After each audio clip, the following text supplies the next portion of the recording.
Hadley took a full part in today's training session, so that was the first time that he had taken a part with he got a knock on the shoulder.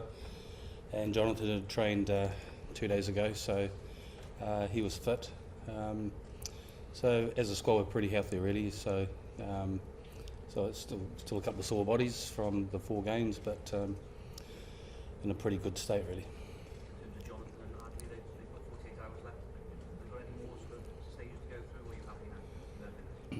No, they're fine.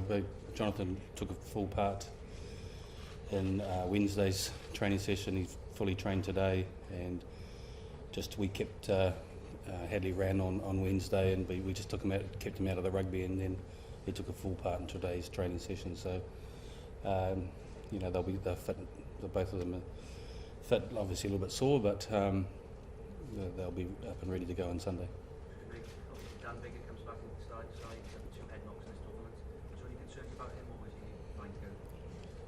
We put out a statement saying, of all the things that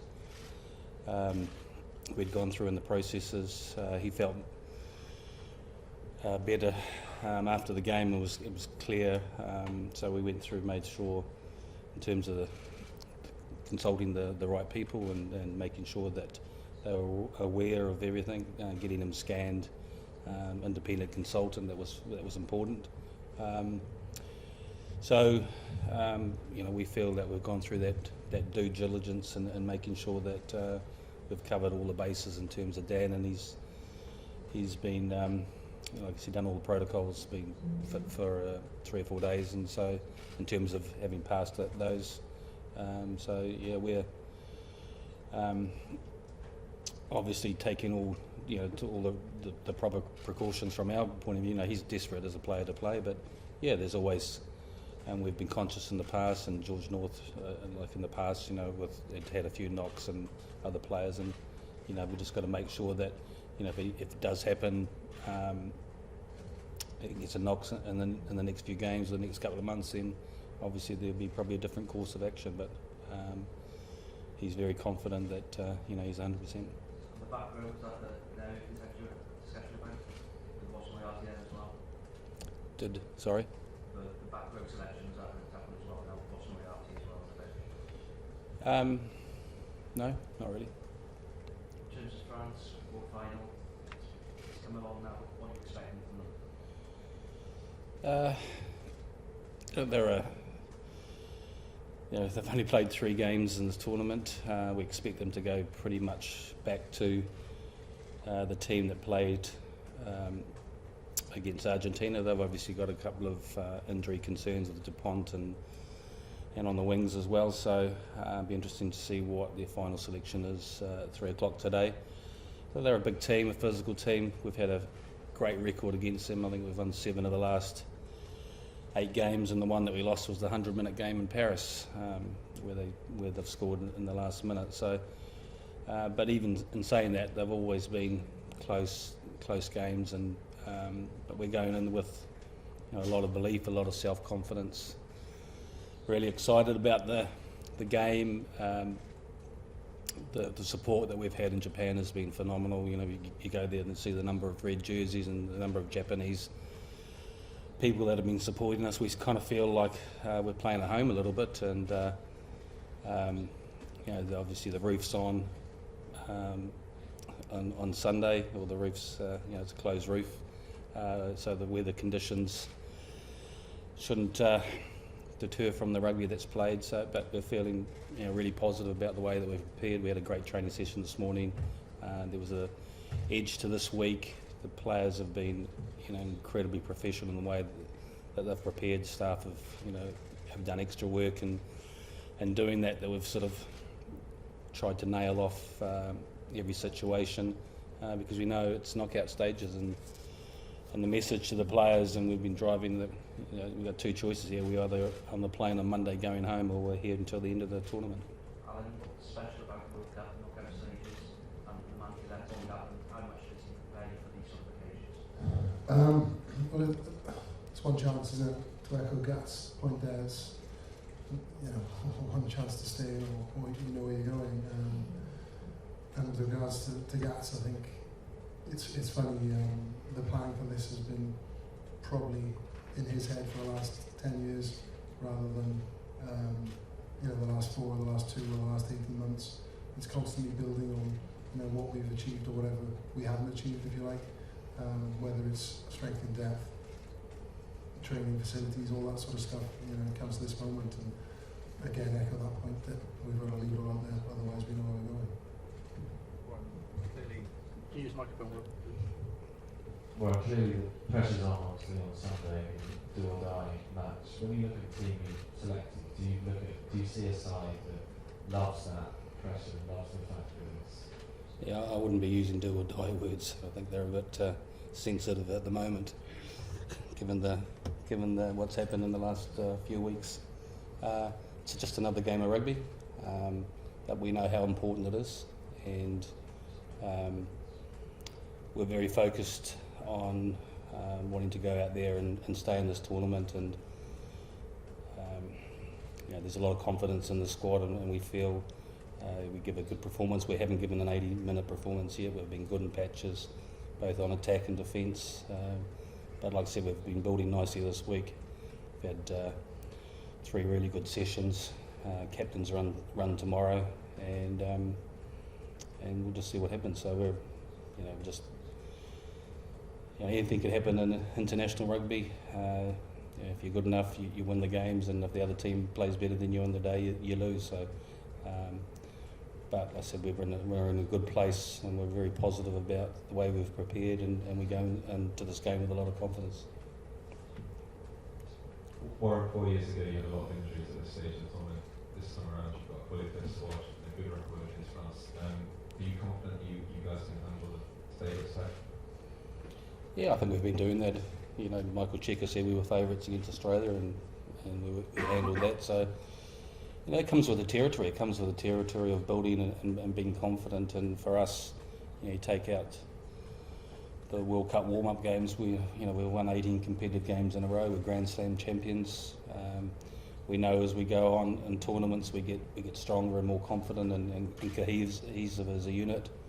And we just think we're building nicely. And we still feel we're sort of going in under the radar. There's a lot more emphasis and talk about other teams and other games, and that suits us. But there's a lot of belief and a lot of self-confidence within our group.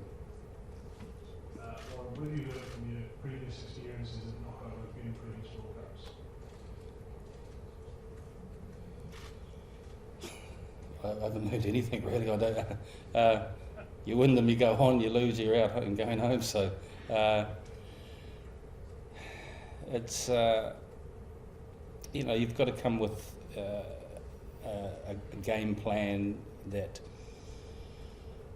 the players are very aware of what you're trying to create, and we've done that in the past, and in particular, look back to 2011, we went and Alun went in as big favourites, but the way that we'd prepared for that with a game plan to shut Run and Nagara's kicking down and things, and you've got to bring things that are a little bit different, what teams aren't expecting. We felt we did that in the Six Nations with games that we played against Ireland with a different strategy, the way we played against England as well. And for this game, we've prepared well, and just going in and making sure that you're systematically trying to break down an opposition with the way that you've prepared and the way that you've planned the game. And so, those are the sorts of things that you refer back to and the experience from the past and other games. And often it's games that you've lost are the more significant for you helping you prepare as coaches in terms of planning for a game. We're aware of France's individual threats. They're a big side.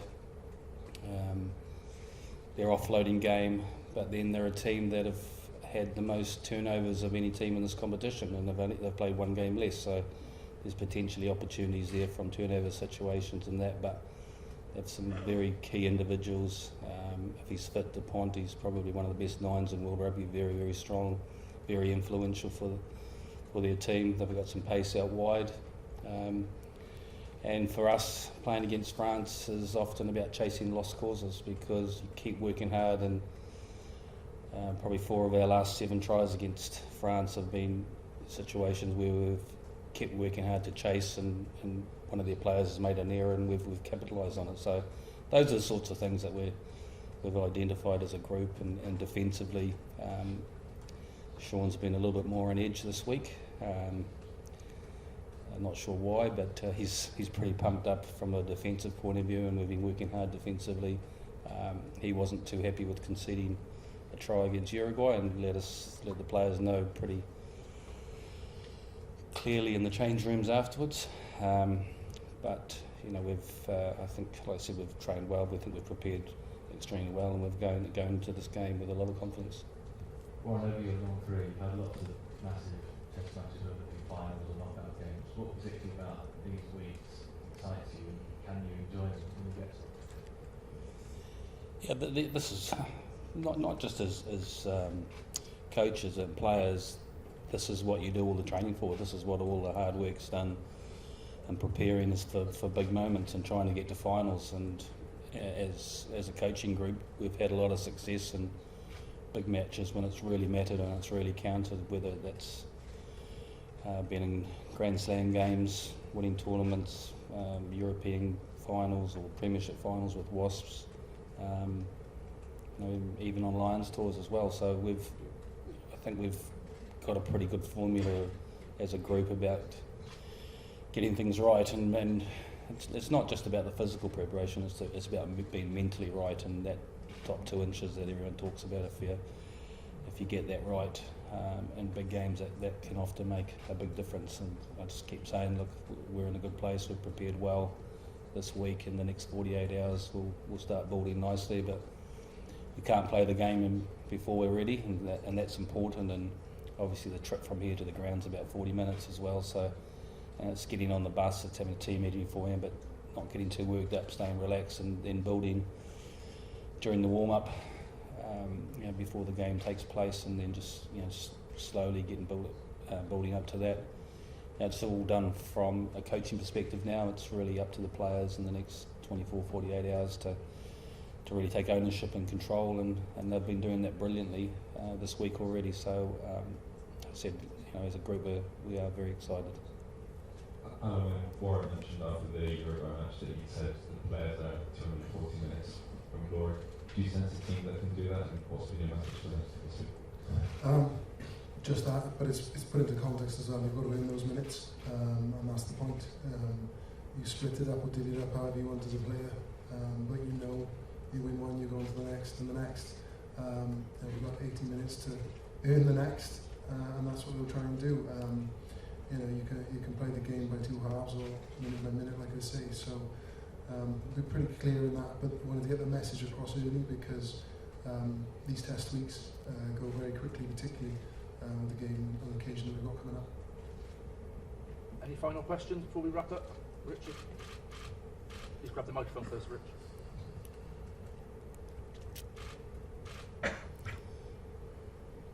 Warren, you mentioned preparing for different scenarios. I think it was Steve Hansen who was saying New Zealand often training with 14 men, given the fact that there's only been a few cards in this tournament. Is that sort of a scenario that the Wales has often trained? Alun Wyn got yellow carded the other day at training, so we do a lot of different scenarios and stuff, and working on situations, scoring tries, how we deal with that, how we regroup at halfway, the messages that get on, penalty situations and big moments kicking into the corners. So you've got to talk about that.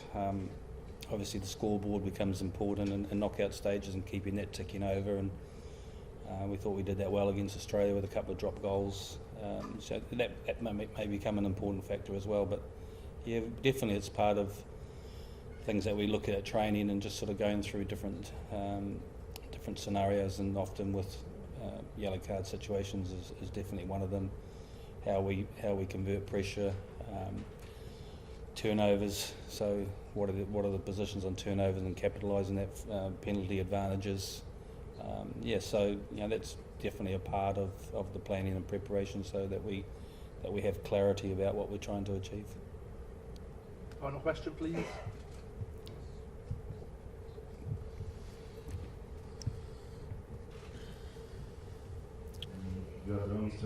friends. If you would like to pick one best memory and one worst one, what would it be? What was that? Best memory, worst memory, against France. Oh. The worst memory is the World Cup semi-final in 2011.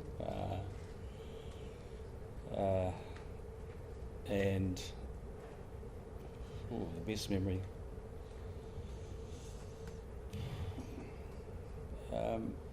I don't. Just trying to think of would that be? Sunday. Huh? Sunday. Yeah, this Sunday. On that note, thank you very much.